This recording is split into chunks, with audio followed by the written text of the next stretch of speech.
Terima kasih Tuan Yang Ketua. Bismillahirrahmanirrahim.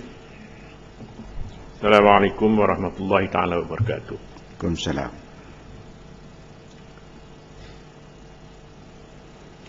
Belanjawan tahun 2015 ini yang disebut oleh rakan-rakan sebelum ini berjumlah hampir 274 bilion. Dan ini merupakan satu peningkatan angka jika dibandingkan dengan jumlah tahun yang sebelumnya. Saya ingin bertanya kepada Kementerian Keuangan bahawa belanjawan ini dibuat berdasarkan kepada beberapa faktor atau asas dan unjuran-unjuran yang dibuat berdasarkan kepada hasil yang akan dipungut. Pertanyaan saya ialah, dengan harga minyak dunia yang turun, apakah unjuran-unjuran yang dibuat ini masih betul dan boleh digunakan? Tuan Yang Ketua, perkara kedua ialah mengenai kedudukan hutang negara. Saya ingin bertanya kepada kementerian, berapakah jumlah hutang negara mutakhir atau yang terkini, dan apakah nisbah hutang negara berbanding dengan KDNK? Sebab ada yang mendakwa bahawa hutang negara terus meningkat dan dibimbangi apabila ianya melebihi daripada suatu paras, maka kita berada dalam satu keadaan yang tidak sihat. Perkara ketiga yang ingin saya tanyakan ialah kedudukan ringgit semasa. Sebab kita merupakan sebuah negara yang mengekspor, dan sudah tentu di masa yang sama kita juga mengimport. Dengan kedudukan ringgit yang lemah, sudah tentu ianya akan memberikan kesan yang negatif kepada negara dan sudah tentu kepada rakyat seluruhnya. Tuan Yang Ketua, saya ingin terus pergi kepada hal yang dibangkit dalam teks ucapan belanjawan ini, khususnya pada para 96, yakni mensejahterakan golongan pekerja. Antara lain dikatakan bahawa Akta Kerja 1955 dengan izin disebut Employment Act of 1955 dan akta perburuhan yang lain akan dikaji semula. Ini terdapat dalam teks tersebut. Saya ingin bertanya, apakah pembaikan-pembaikan yang akan dilakukan? Sebab akta ini merupakan sebuah akta yang menyediakan minimum standard dengan izin ataupun standard minimum kepada segolongan pekerja. Berbeza dengan di Sabah ada Sabah Labour Ordinance, di Sarawak ada Sarawak Labour Ordinance. Tapi bagi pekerja-pekerja di Semenanjung ini yang gaji mereka di bawah 1,500, maka undang-undang ini terpakai kepada mereka. Saya ingin bertanya, apa kesannya atas pindaan yang bakal dibuat. Misalnya kepada Seksyen 59, Seksyen 60 itu 60A, B, C, D, E misalnya. Ini merupakan seksyen-seksyen yang menyediakan peruntukan minimum kepada golongan pekerja yang patut dilindungi. Sehubungan dengan itu, saya juga ingin bertanya kepada Kementerian Sumber Manusia berkaitan dengan hal yang pernah saya timbulkan di Dewan ini, yakni mengenai pampasan kepada pekerja yang mana keputusan atau award dibuat oleh mahkamah perusahaan, khususnya di bawah Seksyen 30, di bawah jadual kedua. Di bawah jadual kedua ini, apabila seseorang pekerja yang memfailkan kesnya di mahkamah perusahaan, maka hak pampasan hanyalah kepada 24 bulan. Beberapa pandangan telah dikemukakan bahawa sebenarnya daripada mula seseorang pekerja itu dipecat sehinggalah kes beliau selesai, ianya memakan masa lebih daripada 24 bulan. Saya mohon agar hal ini dikaji semula. Sebab dalam hal ini ianya tidak memerlukan dibawa balik ke sini. Ia merupakan jadual di bawah peraturan di mana menteri boleh membuat peraturan tersebut, di mana di dalam akta yang berkenaan memberi kuasa kepada menteri. Pengalaman menunjukkan, Tuan Yang Di-Pertua, bahawa banyak di kalangan pekerja yang kerugian akibat daripada kes-kes mereka lambat dirujuk ke mahkamah pertama, lambat diselesaikan oleh pihak mahkamah, disebabkan oleh beberapa hal yang bukan dibebankan ke atas pekerja tersebut. Selain itu, ianya berhubung dengan soal reskilling dan upskilling. Ini memang sudah pun diamalkan di negara-negara maju seperti di Eropah. Tetapi di masa yang sama ialah reskilling dan upskilling ini ada balasannya. Saya bimbang, Tuan Yang Di-Pertua, ialah pihak majikan akan mengeksploitasi keadaan ini.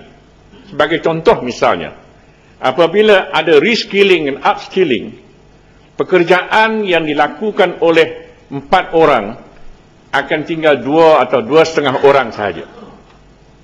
Di satu pihak artinya dia mempunyai kemahiran, tetapi adakah kemahiran dan peningkatan kemahiran itu setimpal dengan gaji yang dia terima?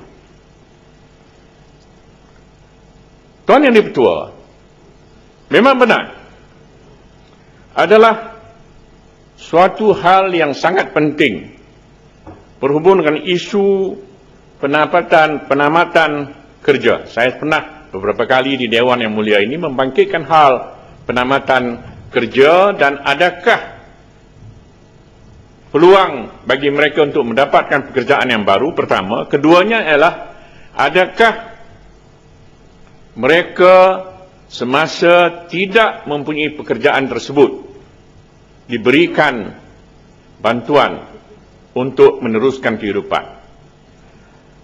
Di Thailand sebagai contoh, memang ada satu skim di mana sementara seorang itu hilang pekerjaan dan mendapat pekerjaan baru, maka dia akan dibantu oleh pemerintah dan dapat beliau membantu dirinya dan keluarganya. Tetapi ini tidak berarti sama sekali bahawa kita menggalakkan orang supaya jangan mencari pekerjaan. Itu tidak benar.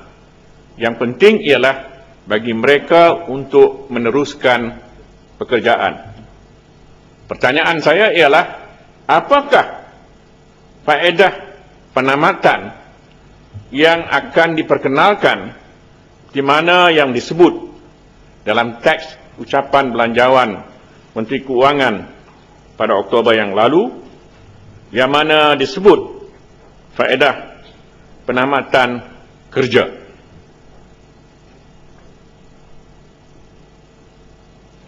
Tuan Yang Di-Pertua, seperti mana yang kita maklum bahawa trade union atau kesatuan pekerja telah wujud di Malaysia ini lebih dari 100 tahun. Dan sayangnya ialah jumlah peningkatan atau peratusan pekerja yang memasuki kesatuan pekerja adalah rendah secara relatif berbanding dengan beberapa buah negara. Walaupun 100 tahun, ianya masih lagi kurang daripada 10% daripada jumlah seluruh tenaga kerja yang ada di Malaysia ini. Tuan Yang Di-Pertua,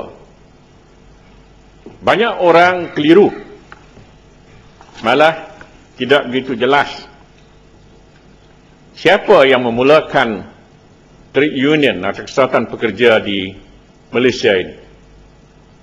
Sebenarnya bukan atas dasar rasis atau perkauman, tetapi yang menariknya ialah orang Melayu lah yang memulakan gerakan kesatuan pekerja di Malaysia ini. Orang Melayu. Ianya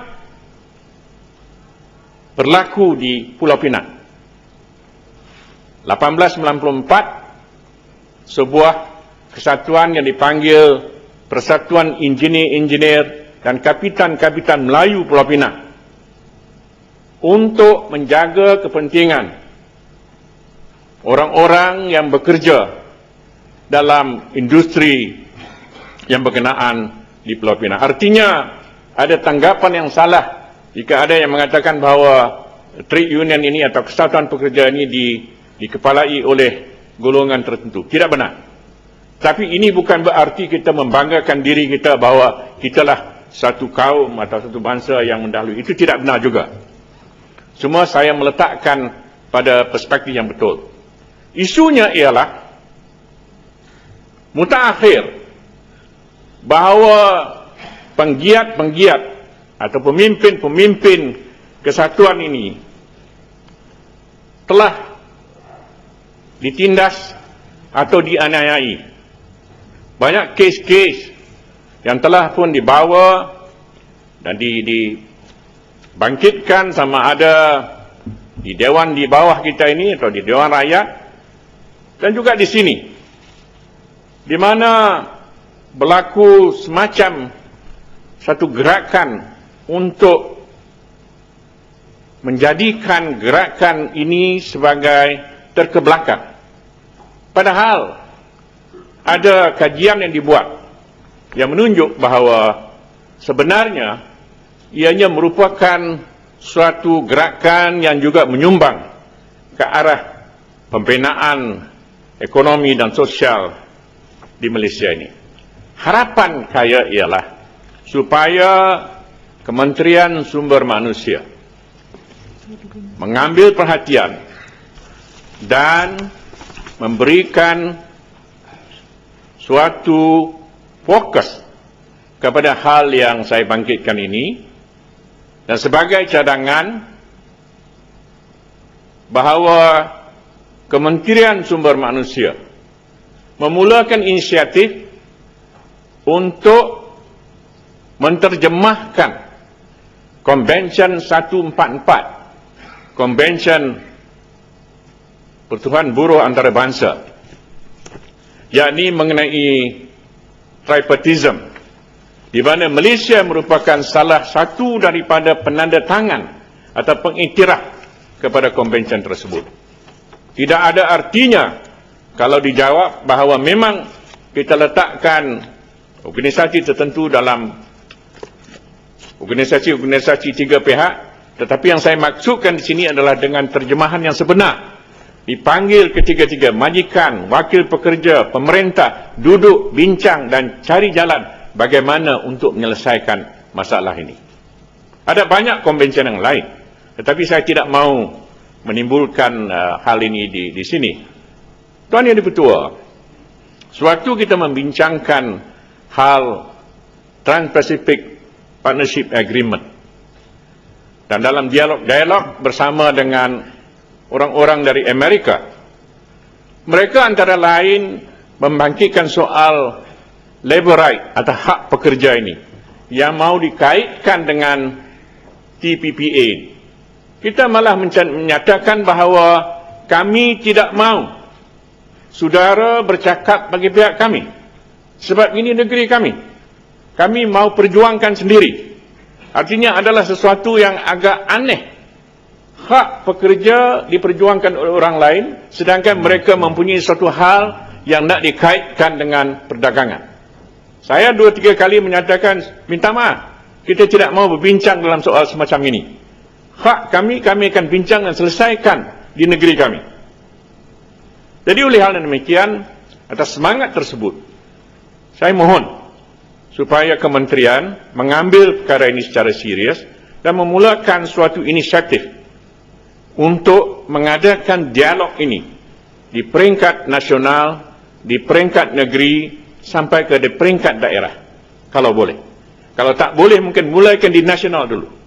Bincang betul-betul apa masalahnya, bagaimana kita mau mengubah dan memberikan satu perspektif yang betul sepanjang mengenai gerakan-gerakan yang membawa manfaat kepada golongan pekerja.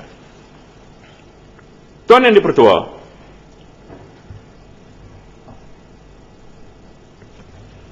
saya ingin berubah kepada soal yang berkaitan dengan persekitaran, yakni mengenai hal sungai.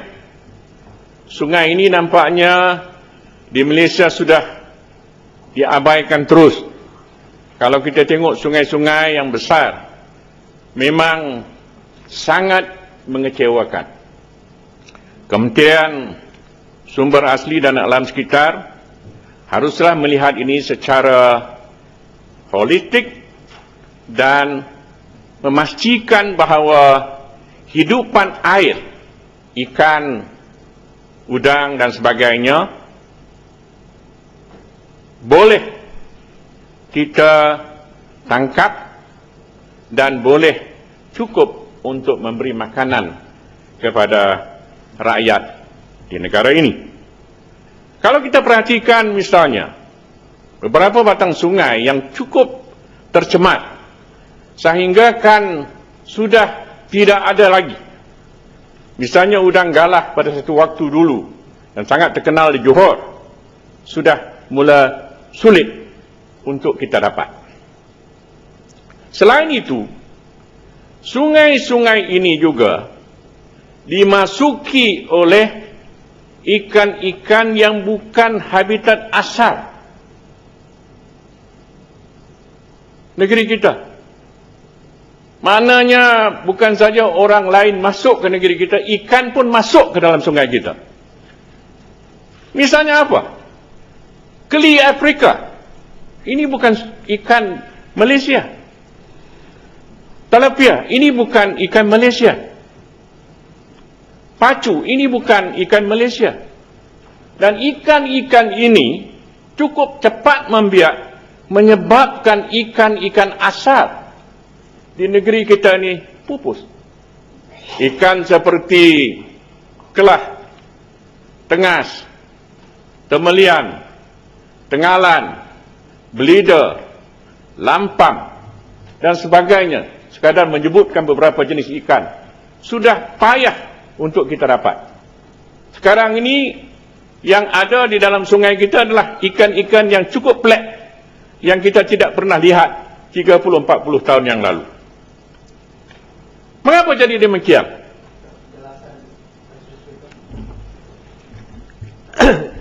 Terima kasih Tuan Speaker.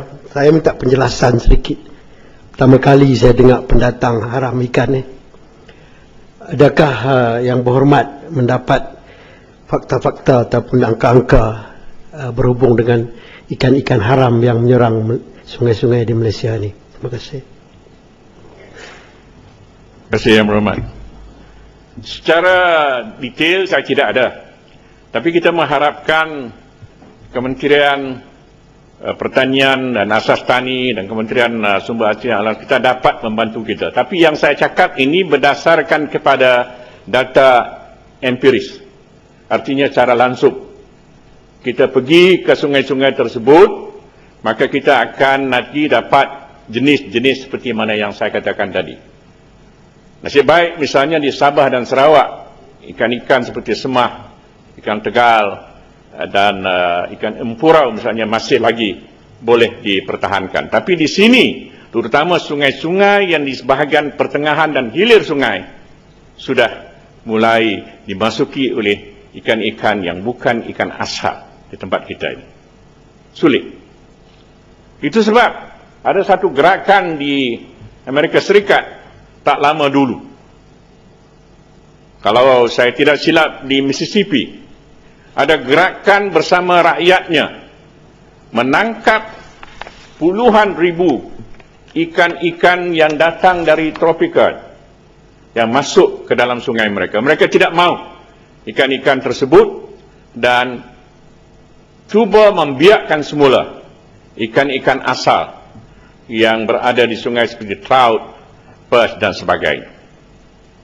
Tuan Yang Dipertua, oleh hal demikian saya mohon supaya Kementerian Pertanian dan Asas Tani dan juga Kementerian Sumber Asli dan Alam Sekitar supaya melihat ini secara serius dan mulai selain daripada memulihkan ikan-ikan asal kita, juga menambah pembenihan dan pembiakan supaya ianya tidak pupus. Kita lihat sekarang ini bahawa kadang-kala lebih banyak penangkap ikan daripada ikan. Bagaimana ikan boleh hidup dan boleh berkembang, dan kita juga tidak ada budaya seperti di tempat lain di mana mereka telah terdidik sendiri. Apabila dia tangkap ikan dan saiznya tidak cukup, dia akan lepaskan semula. Di sini tidak. Mereka akan tangkap apa juga yang ada dalam sungai sehingga ikan-ikan sudah semakin pupus. Tuan Yang Dipertua, saya ingin juga mengemukakan saranan di dan alam sekitar supaya melihat ini secara serius dan mulai selain daripada memulihkan ikan-ikan asal kita, juga menambah pembenihan dan pembiakan supaya ianya tidak pupus. Kita lihat sekarang ini bahawa kadang-kala lebih banyak penangkap ikan daripada ikan. Bagaimana ikan boleh hidup dan boleh berkembang, dan kita juga tidak ada budaya seperti di tempat lain di mana mereka telah terdidik sendiri. Apabila dia tangkap ikan dan saiznya tidak cukup, dia akan lepaskan semula. Di sini tidak. Mereka akan tangkap apa juga yang ada dalam sungai sehingga ikan-ikan sudah semakin pupus.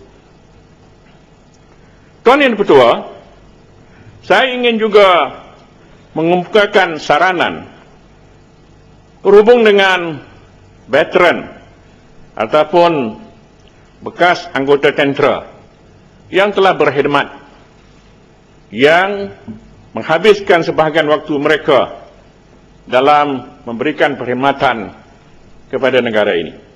Tak payahlah saya sebut dengan panjang lebar, cuma ingin mengemukakan bahawa mengikut apa yang telah dilaporkan oleh akhbar, ada di antara 62,000 hingga 80,000 bekas pegawai dan anggota tentera tidak berpencen yang mana mereka ini adalah dalam khidmat singkat. Sama ada apa sebabnya itu adalah satu perkara yang lain, tapi saya mohon supaya Kementerian Pertahanan mengambil perhatian untuk kumpulan ini diberikan faedah bayaran pension bulanan, kerana mereka juga turut terlibat dalam berkhidmat untuk negara ini. Selain itu adalah bekas atlet. Kita dengar, dan saya tidak ada cemburu ataupun rasa marah kepada artis, penyanyi dan sebagainya. Beberapa hari yang lepas ada nama-nama artis yang disebut di sini. Jadi tak payahlah saya terlibat dengan hal itu. Saya terus kepada soal ini, yaitu atlet. Mereka yang mengharumkan nama negara. Dalam semua peringkat. Sama ada peringkat negeri, peringkat nasional atau internasional. Ada misalnya sebagai contoh, petinju-petinju. Dan biasanya mereka ini akibat daripada sukan tersebut yang lasak akan menerima akibat daripada sukan tersebut. Artinya apabila kena tumbukan di bahagian-bahagian tertentu termasuk di kepala, mereka ada kesan sampingan selepas beberapa tahun. Berilah pengiktirafan kepada mereka. Beri pengiktirafan kepada mereka dan juga kebajikan mereka. Artinya jangan hanya disanjung sewaktu dia menang. Kemudian beberapa tahun lepas itu kita dengar dia terlantar dan ada orang yang masukkan ke dalam media, sama ada media sosial atau sebagainya. Kasihan. Jadi saya mohon kepada Kementerian Belia dan Sukan melihat ini secara serius, membantu mereka ini. Saya tidak fikir mereka mau banyak. Mereka mau untuk meneruskan kehidupan sebelum memejamkan matanya. Tuan Yang Di-Pertua, saya juga ingin mengemukakan pandangan berhubung dengan soal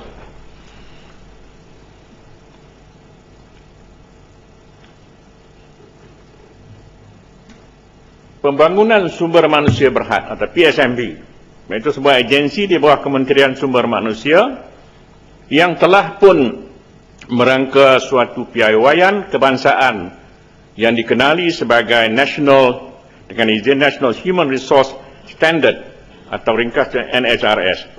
Saya ingin bertanya, bilakah NHRS ini akan dilaksanakan? Saya tahu bahwa ianya sudah pun diperkenalkan atau telah pun dirasmikan oleh menteri yang berkenaan di Sarawak tak berapa lama dulu, tetapi apakah usaha untuk menerjemahkannya? Tuan Yang Di-Pertua, saya ingin mencadangkan suatu hal, yakni suatu tabungan bagi isi rumah yang berpunca ataupun hasilnya daripada petroleum. Ianya merupakan suatu usaha untuk setiap isi rumah di Malaysia ini yang dilakukan secara berperingkat-peringkat. Dan dengan syarat bahawa tabung tersebut tidak boleh dikeluarkan sehingga antara 10 hingga 15 tahun. Namun demikian, dividennya bolehlah diagihkan mengikut perkiraan tertentu. Ini boleh dilakukan. Dan saya sangat tertarik dengan apa yang telah berlaku di beberapa buah negara. Misalnya Norway yang mempunyai kekayaan petroleum yang didapati daripada Laut Utara, dan daripada anak lahir sehinggalah orang menjadi dewasa, mereka sangat merasa terjamin akibat dari satu sistem yang baik yang dilakukan di sana.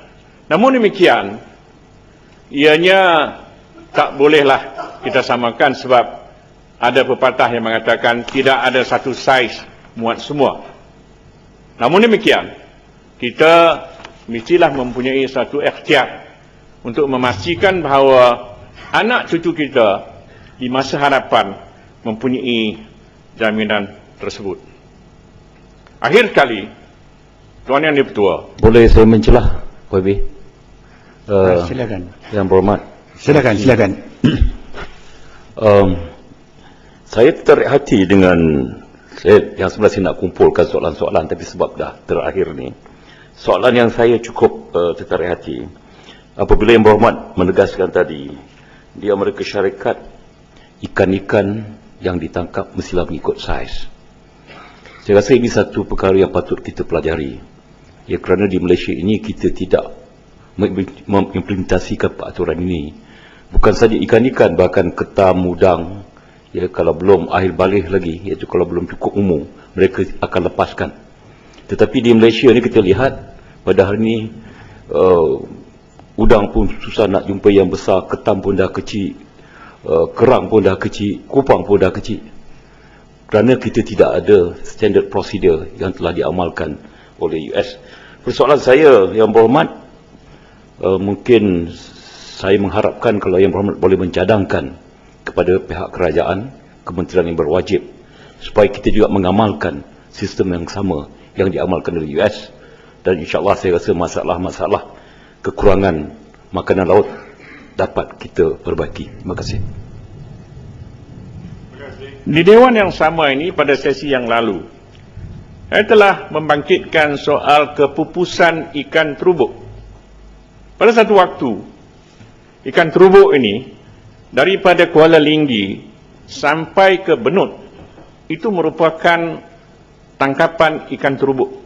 Dan orang memang kalau daripada Negeri Sembilan sampai Melaka sampai ke Johor, malah kalau di Melaka yang saya tahu, kenduri-kenduri kalau tidak ada asam pedas itu bukan kenduri. Dan mestilah ikan-ikan seperti yang saya sebutkan tadi. Namun ikan terubuk itu hilang, tak ada lagi. Sahabat saya Datuk Adam pernah menyokong apa yang saya sebutkan ini. Artinya apa? Kita tidak ada langsung suatu kepedulian, hingga kan artinya pukat-pukat tunda ini menunda luar daripada batasan dia. Sepatutnya dia tidak boleh menangkap ikan yang dihadkan kepada nelayan pantai. Tapi dia tidak peduli. Dan pada alasannya ikan-ikan itu akan menjadi ikan baja. Di laut bering. Boleh saya mencelah? Boleh. Saya ingin bertanya dengan Yang Berhormat, apa pandangan Yang Berhormat? Adakah patut kita Malaysia mengharamkan pukat tunda? Tetapi untuk berlaku adil kepada nelayan-nelayan yang sekarang ini mengoperasi pukat tunda, supaya mereka berubah dalam jangka masa 5 tahun misalnya kepada pukat tangkul. Terima kasih.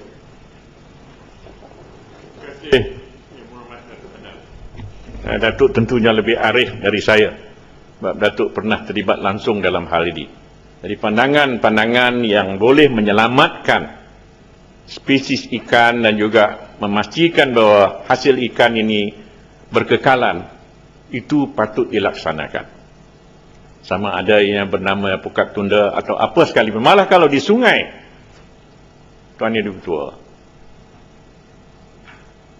kita lihat bagaimana sebahagian orang yang tidak berdisiplin meletupkan tempat-tempat tertentu hingga memusnahkan anak-anak ikan. Sebagai contoh, atau meracuni ikan-ikan tersebut. Ini adalah hal yang berkaitan dengan pendidikan. Misalnya kalau kita lihat di mana yang dipaparkan dalam televisyen Bayangkan penangkap-penangkap ketam di Laut Bering. Siapa pun tak datang ke sana. Dengan keadaan ribut, dengan keadaan gelombang yang besar dan sebagainya. Namun mereka ini ada disiplin. Dia tangkap ketam itu, dia ukur dulu. Kalau tak cukup, dia buang balik. Itu maknanya disiplin dia. Tak ada siapa yang tengok dia. Hanya dia dengan Allah Ta'ala saja. Tetapi apabila sampai naik ke atas kapal, dia ukur dulu. Boleh saya bercelah sikit, OIB? Minta maaf. Yang berhormat Tuan Speaker, disiplin memang saya setuju. Tetapi di Amerika Syarikat, ia telah dijadikan sebagai satu undang-undang. Iaitu kalau didapati seorang nelayan menangkap ketam yang masih kecil, bahkan boleh dibawa ke mahkamah. Disiplin betul. Tetapi kalau undang-undang itu kita buat dengan keras, kita mulakan daripada sekarang, insyaAllah dapat membantu mendisiplinkan nelayan-nelayan ini. Cadangan saya yang berhormat, apakah tidak boleh kita mencadangkan pada pihak kerajaan cara US yang menjalankan undang-undang mereka untuk kepentingan negara kita juga. Terima kasih. Sementara saya bersetuju dengan pandangan tersebut. Tan Sri Yang Berhormat, boleh saya menjelaskan sikit? Silakan. Tadi Yang Berhormat cakap pasal ikan terubok. Saya nak tanya tu Yang Berhormat, adakah spesies ikan terubok yang Yang Berhormat sebut tadi di Johor sampai ke Negeri Sembilan tu, adakah bersamaan dengan ikan terubok di Sarawak? Terima kasih. Ya, air di Sibuyau itu lain. Air di Sibuyau itu berlainan dengan air Sungai Linggi. Itulah jawapan saya. Jadi maknanya spesiesnya sudah tentu lain. Empurau di Sarawak itu berbeza dengan kelah di sini. Kelah di utara Semenanjung berbeza dengan kelah di selatan Semenanjung.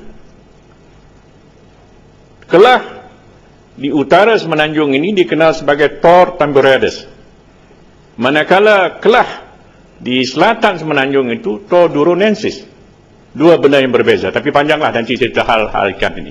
Saya ringkaskan bahawa memang saya bersetuju, tetapi soal undang-undang satu pasal, pendisiplinan manusia itu satu pasal yang lain.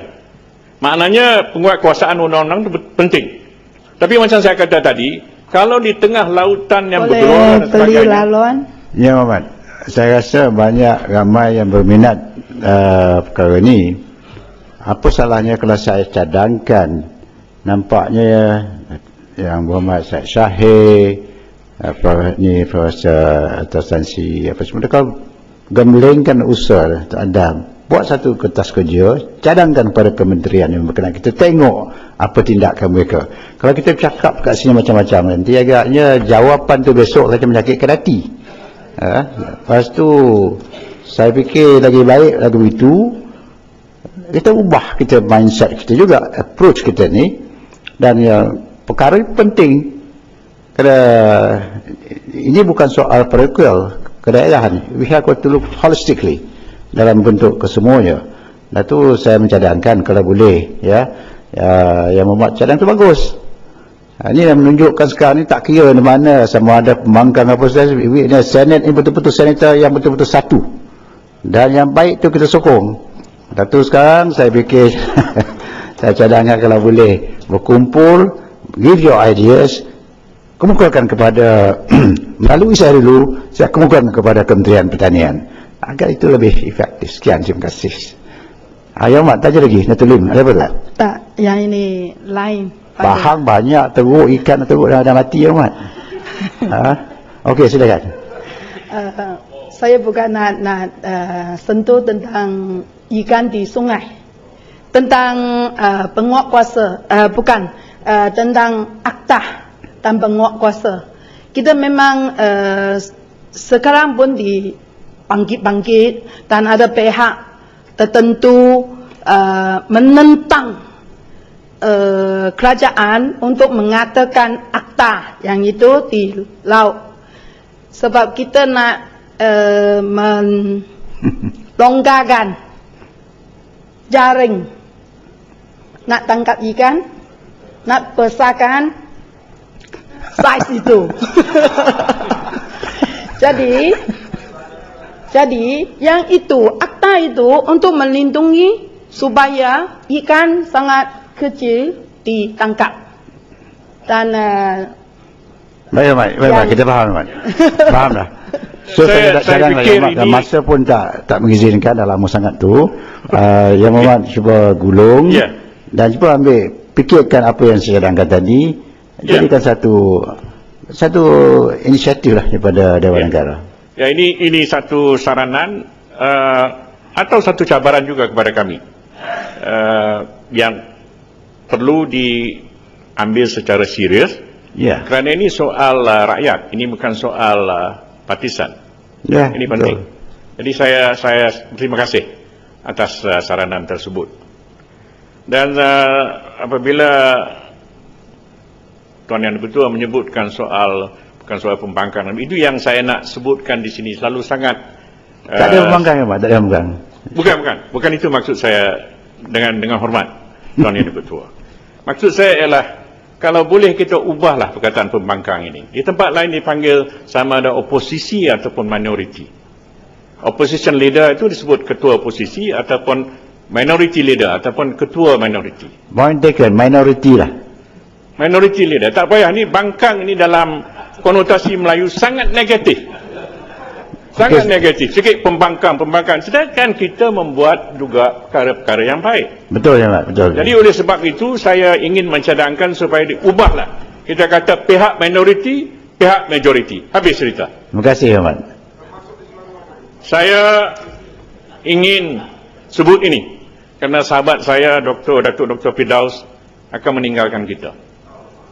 Jadi saya tadi sebut daripada awal mengenai kita kena berhemah dan berwaspada dan bersiaga, kata orang Minang.